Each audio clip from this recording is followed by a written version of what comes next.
कभी सोचा है एक गरीब मछुआरे का बेटा जो अपनी स्कूल की फीस भरने के लिए अखबार बेचता था, वो एक दिन देश का राष्ट्रपति बनेगा। और वही इंसान जब बोलेगा तो पूरा देश चुपचाप सुनता रहेगा। उनका नाम था doctor APJ Abdul Kalam, missile man of India. लेकिन असल में वो तो ड्रीम मैन थे। उन्होंने हर बच्चे को सिखाया सपने वो नहीं होते जो नींद में आते, बल्कि वो होते जो आपको सोने नहीं देते। डॉक्टर कलाम की कहानी शुरू होती है 15 अक्टूबर 1931 से। तमिलनाडु के छोटे से टाउन रामेश्वरम में एक मिडिल क्लास मुस्लिम फैमिली में जन्म हुआ। पिता जैनुल अब्दीन नाव चलाकर घर चलाते थे और माँ ऐशिया अम्मा मंदिर के पुजारियों और यात्रियों को खाना खिलाती थी। घर छोटा था लेकिन सोच बड़ी, क्योंकि बचपन से ही कलाम को सिखाया गया था मेहनत करने वाला कभी गरीब नहीं होता। स्कूल में कलाम एवरेज स्टूडेंट थे, लेकिन क्यूरियोसिटी बहुत थी। उनके टीचर उन्हें कहते थे, कलाम तू बहुत सवाल पूछता है।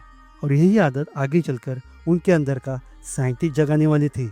हर शाम कलाम सीशोर पर जाकर आसमान देखते और सोचते, ये जो पंछी उड़ रहे हैं, क्या मैं उनकी तरह उड़ पाऊंगा?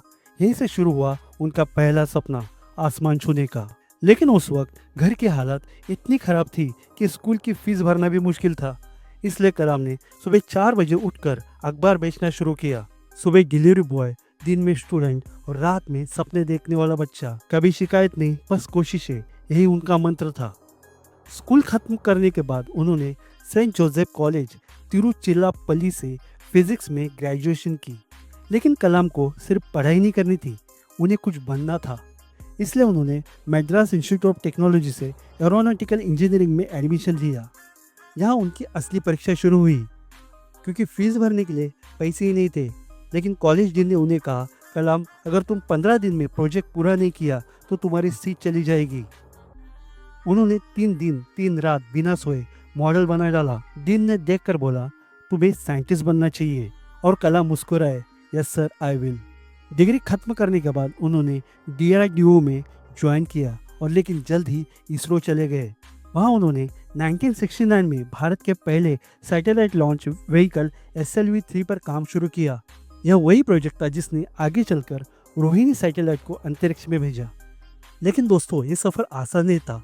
पहली लॉन्च फेल हुई, रॉकेट उड़ा, कुछ सेकंड बाद फट गया।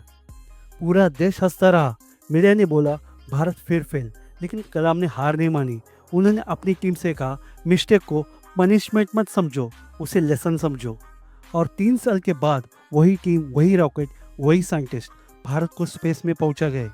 यही से कलाम बन गए रॉकेट मैन ऑफ इंडिया। अब उनके अंदर सिर्फ एक सपना था, भारत को आत्मनिर्भर बनाना।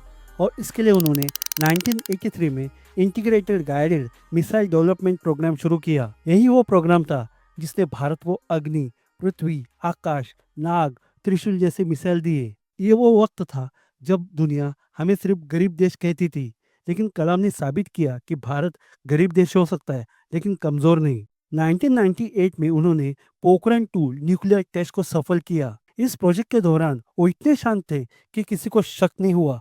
और जब टेस्ट सफल हुआ तो उन्होंने बस इतना कहा, now India is a nuclear power. वो मुस्कुराते रहे, बाकी दुनिया हैरान रह गई। लेकिन कलाम सर सिर्फ साइंटिस्ट नहीं थे, वो टीचर भी थे।